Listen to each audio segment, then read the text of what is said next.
All right, as we get down into looking how to set up this mixer, you're going to notice that this has actually two plugs right here, and these are the headphone plugs, and this is the front of the DJ device, the controller. And these two plugs are common on a lot of controllers, as though they are not that common on professional mixers. So when you see a DJ mixer, generally you only have a single headphone plug like this, sometimes two, and there you go, you plug in the one headphone, and when the next DJ comes in, you unplug, you let him plug in, and you can do a seamless swap. Or sometimes you can use a large adapter like so you can both plug in. What's really cool about this mixer is, or this console, is you can plug in one headphone, you can plug in a separate headphone, or even an adapter like this, and let's say you have an adapter on this side, essentially you could have 4 people playing at the same time. And you'll sometimes see that, it's back-to-back-to-back set kind of thing. But yeah, these cables are really useful, and you can use both these plugs at once. Again, these are stereo lines, so you can use stereo cables left and right. Very useful. There's the front of the unit, the headphones. Okay, as we flip around to the back of the unit here, you're going to see many of the common controls that you'll see on other units. And we'll go here from, let's actually go from right to left, because we have to talk about the power cable. I didn't speak about this before. But here's your very generic power cable that you'll see, a 3-prong, it's got the ground there as well, that you'll see on most consoles. Sometimes the power cable is mounted directly to the console, but this is something you might see on like monitors for your computer screen or a TV. And we'll go ahead and just start by plugging this in to get some power to the unit. Perfect. So now we have power. Here is our power switch. There generally is a power switch on the back. Many times there's not, and it'll just power up automatically. Some consoles, don't worry if they don't have a power plug. Many just run off if they're small enough, they'll run off the power from the computer just off of a USB. So some may not even have a power cable, but there you go. Your next plug over is a mic cable, and this is going to be mic 1. This actually has 2 mics on it. But if you remember earlier, we have your microphone here. We're going to plug the female end of this and lock it into the microphone for use. Here we'll plug your XLR into that mic 1 slot, and now you have access to a mic. Now the next plug over, you will see that there is, as talked about in the example, a 1/8 inch, or a 1/4 inch, excuse me, plug. So we're going to actually take a 1/4 inch cable. This is stereo because this is my headphone, but generally this will just be a mono cable, and you can plug that in like so. Next over, I have a couple caps on here. These are just protective caps for the RCA plugs, and your unit may or may not come with these. I use them when the plugs aren't in use just because I have them, but it won't do you any harm if you don't have it. And with a controller like this, there's no need to plug anything else into the unit because it's standalone. It'll work without anything else plugged into it. But for my emergency cable here that I spoke about, I'm actually going to plug it in right here. I'm going to make sure this little dip switch on the back is turned to line.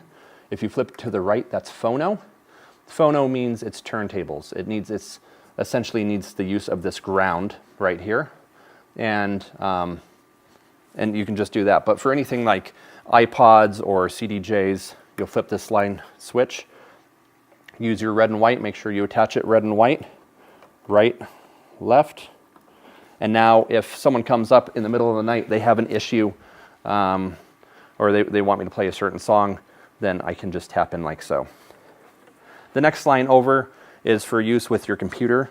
Now if you're using a controller or CDJ and you'd like to use it with a computer, or perhaps it requires the use of a computer, you just take your USB cable. This rectangular end will go into the computer. This slightly blockier end will plug here directly into your unit. And now you'll have control of your computer. As briefly mentioned, this guy unscrews, and you can just put a grounding cable, just a bare cable underneath here. Tighten that down if you're using turntables. If you have 2 turntables, they would both go to this exact same ground. You would just flip both of these channel switches to phono for the turntables. Next over, you have a link. Now, link is going to use the Ethernet cable. This is so I can transfer data and such to other controllers or to the computer. And This USB essentially does the same thing as this when connected to the computer. So perhaps I just want to connect to a CDJ or whatever. I'll plug that in like so, the other end in my other device, and my link is set up. Now we come over here and this is channel 2. Channel 2 is the exact same as channel 1, it's just channel 2 is this platter up here, channel 1 is this platter up here. So if I wanted to use this, and let's say I have a CDJ that I want to plug in, I'm going to make sure and do my red to red, white to white. I'm going to flip this switch to line, and now it's ready to be used with a CDJ. We move over here, now we have booth outputs. Now the booth outputs are going to be the speakers that are inside the DJ booth that only I hear.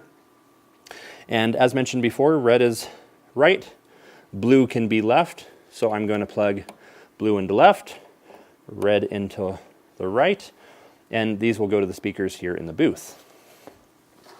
Now I'm going to move over to Master 2, and Master 2, this is nice because it has two different types of masters, can actually be RCA. So if you have a lower end audio system, you can use your RCA and plug them in here to master. Or if you're in a professional setup, then I'm just going to use the adapters here, but you might have an XLR cable or a couple XLR cables. You can take those and plug them in respectively, left, right, and notice that we have the little locking detent tabs on here so that they don't get yanked out of the mixer or out of the DJ console. And so always depress those before trying to pull these out, otherwise you can damage your equipment. And there you go. That is the back and how you do all your connections. Most likely in your own home setup, you may look at something just like this. I don't want you to think that you have all these connections you have to make. This is just all the possibilities that it offers you. On this specific console, because it doesn't need a computer to run, I don't need that USB plugged in. I am going to use a microphone, so this is what the back of the console will look like. It's going to have my master output to my speakers in my room and a microphone. My headphones will go on the front, and that's it. All these other ports will stay empty.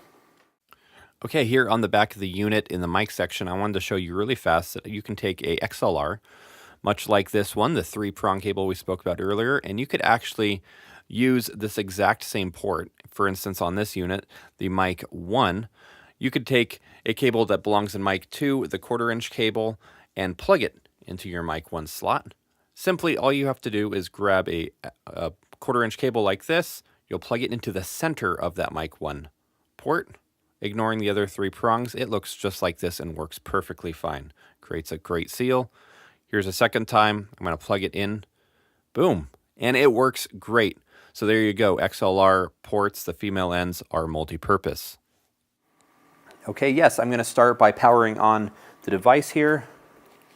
And you see all the lights start flashing. It's going to take a second for this to boot up, and we'll be underway.